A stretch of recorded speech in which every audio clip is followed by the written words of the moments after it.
Salam perenungan akan firman Tuhan berjudul Yudas, oh Yudas. Dalam Matius 27 ayat 3 sampai 8, intinya bahwa ayat-ayat ini mengkisahkan bagaimana Yudas yang membangun sebuah persepsi bahwa dengan dia menjual Tuhan Yesus, dan dalam persepsi dia Yesus adalah orang yang hebat, orang pembuat mujizat, maka dia menyerahkan Yesus. Lalu waktu Yesus ditangkap, Yesus melawan, semua musuhnya itu terhempas, mati.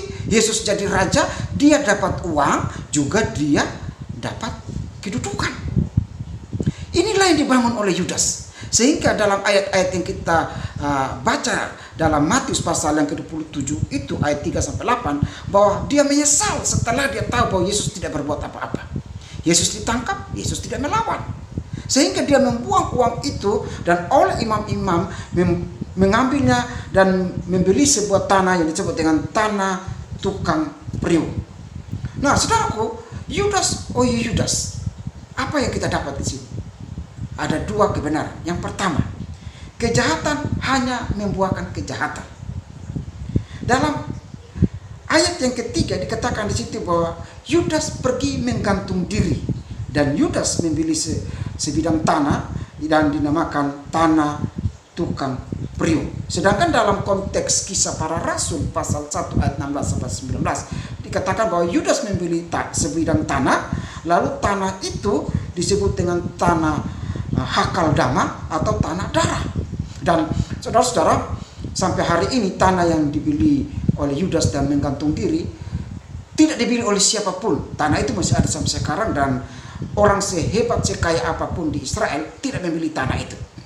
Nah, dengan hati yang jahat seperti ini, dengan ketamakan pencuri seperti ini, maka dapat saya pastikan Yudas tidak masuk surga. Dapat dipastikan bahwa ending dari kehidupan Yudas bukan penyesalan kepada Kristus, tetapi penyesalan menggantung diri. Maka saya bilang Yudas dipastikan tidak masuk surga. Nah, saudara-saudara berkati oleh Tuhan, yang pertama kita belajar di sini adalah bahwa kejahatan hanya membuahkan sebuah kejahatan.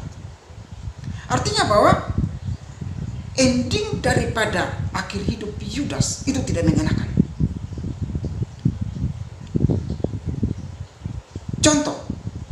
Contoh dalam Alkitab, Saul juga pernah melakukan kesalahan yang sama. Tatkala ia ditolak menjadi raja, hatinya yang bergelora, hatinya yang penuh dengan kejahatan, hatinya yang penuh dengan kebencian terhadap Daud, dan akhirnya Alkitab berkata dia mati dalam peperangan. Contoh lain lagi, Haman dengan Mordekai. Dia membuat tiang gantungan dan dia sendiri digantung. Artinya bahwa kejahatan menghasilkan kejahatan. Jadi orang yang berbuat jahat seperti Yudas, hatinya jahat, maka itu yang dituai.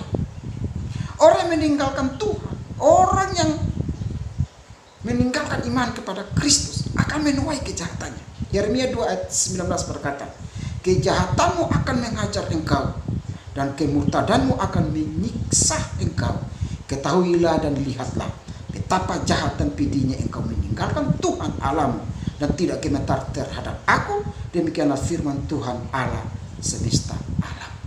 Jadi apa yang ditanam, itulah yang dituai. Nah, Yudas seperti itu. Persepsi yang dibangun adalah kalau Yesus buat mujizat tatkala ditangkap, dia dapat uang, dia dapat kedudukan. Hati seperti ini dapat dipastikan Yudas tidak mungkin masuk surga.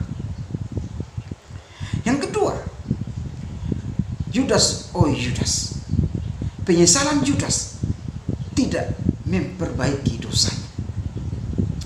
Saudara-saudaraku, Yudas tahu dan menjual Tuhan Yesus adalah sebuah kesalahan besar.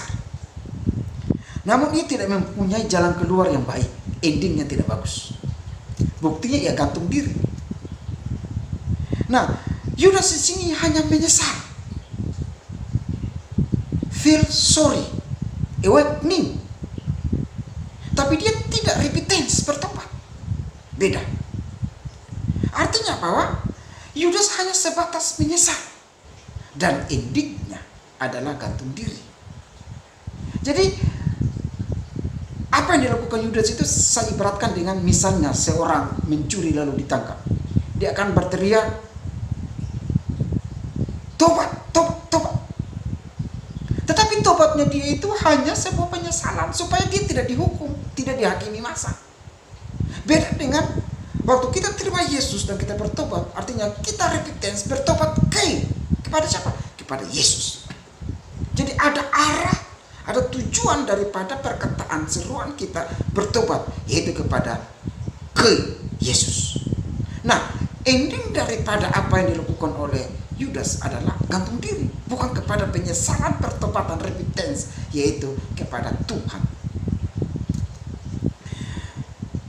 Dosa sesungguhnya tidak diakhiri dengan menyesal, tapi harus disertai dengan pertobatan sejati. Dosa hanya harus diselesaikan di atas kayu salib. Yudas tidak mengaku kepada Yesus, tetapi hanya mengaku kepada para pembesar, karena ia telah menyerahkan orang yang tidak bersalah. Dan contoh penyesalan ini yang baik dalam Alkitab kita lihat Mazmur 51. Daud mengaku dosanya dan dia tahu dosa itu adalah menghancurkan karir, rumah tangga, jabatan, kerajaannya.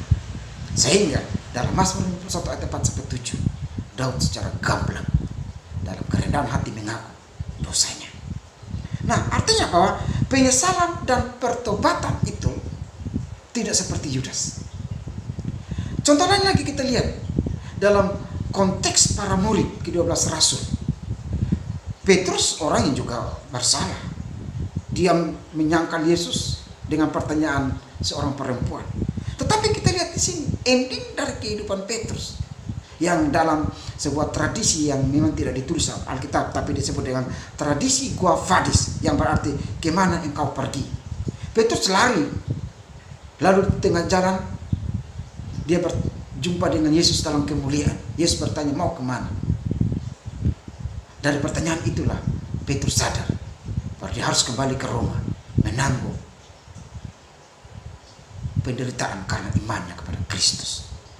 Sehingga dalam tradisi Quo Vadis itu, Petrus berkata, aku hendak kembali ke Roma untuk disalibkan kembali.